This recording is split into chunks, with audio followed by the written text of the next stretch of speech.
ಆತ್ಮೀಯರೇ ನಮಸ್ಕಾರ. ಈ ದಿನ ಅಂಗೈಯಲ್ಲೇ ಆರೋಗ್ಯ ಕಾರ್ಯಾಗಾರದಲ್ಲಿ ಸ್ವಲ್ಪ ಗೊಂದಲಗಳನ್ನು ನಿವಾರಿಸಿಕೊಳ್ಳುವಂಥ ಪ್ರಯತ್ನವನ್ನು ಮಾಡೋಣ. ಈ ಅಗ್ನಿ ತತ್ವಕ್ಕೆ ವಾಯು ತತ್ವ ಸೇರಿದಾಗ ಅಂದರೆ ಈ ರೀತಿ ಹೆಬ್ಬೆರಳಿನ ತುದಿಗೆ ತೋರು ಬೆರಳಿನ ತುದಿ ಸೇರಿದರೆ ಮೂಡೋದೇ ಚಿನ್ಮುದ್ರೆ ಅಲ್ವಾ. ಅದೇ ನಮ್ಮ ತೋರು ಬೆರಳಿನ ತುದಿ ಹೆಬ್ಬೆರಳಿನ ಬುಡಕ್ಕೆ ಒತ್ತಿ ಹಿಡಿದು ಹೆಬ್ಬೆರಳನ್ನು ಅದರ ಮೇಲೆ ಹೀಗೆ ಮಡಿಸಿಕೊಂಡಾಗ ಮೂಡುವಂಥದ್ದೇ ವಾಯುಮುದ್ರೆ.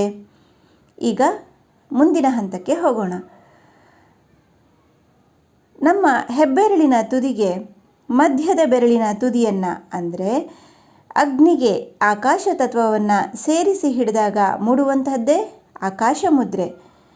ಅದಕ್ಕೆ ಬದಲಾಗಿ ಹೆಬ್ಬೆರಳಿನ ಬುಡಕ್ಕೆ ಮಧ್ಯದ ಬೆರಳಿನ ತುದಿಯನ್ನು ಒತ್ತಿ ಹಿಡಿದಾಗ ಅಂದರೆ ಹೆಬ್ಬೆರಳನ್ನು ಮಧ್ಯದ ಬೆರಳಿನ ಮೇಲೆ ಈ ರೀತಿ ತಂದಾಗ ಮೂಡುವಂಥದ್ದೇ ಶೂನ್ಯತೆಯ ಮುದ್ರೆ.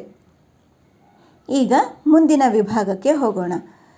ನಮ್ಮ ಹೆಬ್ಬೆರಳಿನ ತುದಿಗೆ ಉಂಗುರದ ಬೆರಳಿನ ತುದಿಯನ್ನು ಅಂದರೆ ಅಗ್ನಿಗೆ ಪೃಥ್ವಿ ತತ್ವವನ್ನು ಒತ್ತಿ ಹಿಡಿದಾಗ ಮೂಡುವಂಥದ್ದೇ ಪೃಥ್ವಿ ಮುದ್ರೆ. ಅದಕ್ಕೆ ಬದಲಾಗಿ ನಾವು ನಮ್ಮ ಹೆಬ್ಬೆರಳಿನ ಬುಡಕ್ಕೆ ಉಂಗುರದ ಬೆರಳಿನ ತುದಿಯನ್ನು ಒತ್ತಿ ಹಿಡಿದು ಆ ಬೆರಳಿನ ಮೇಲೆ ಹೆಬ್ಬೆರಳನ್ನು ಈ ರೀತಿ ಒತ್ತಿ ಹಿಡಿದಾಗ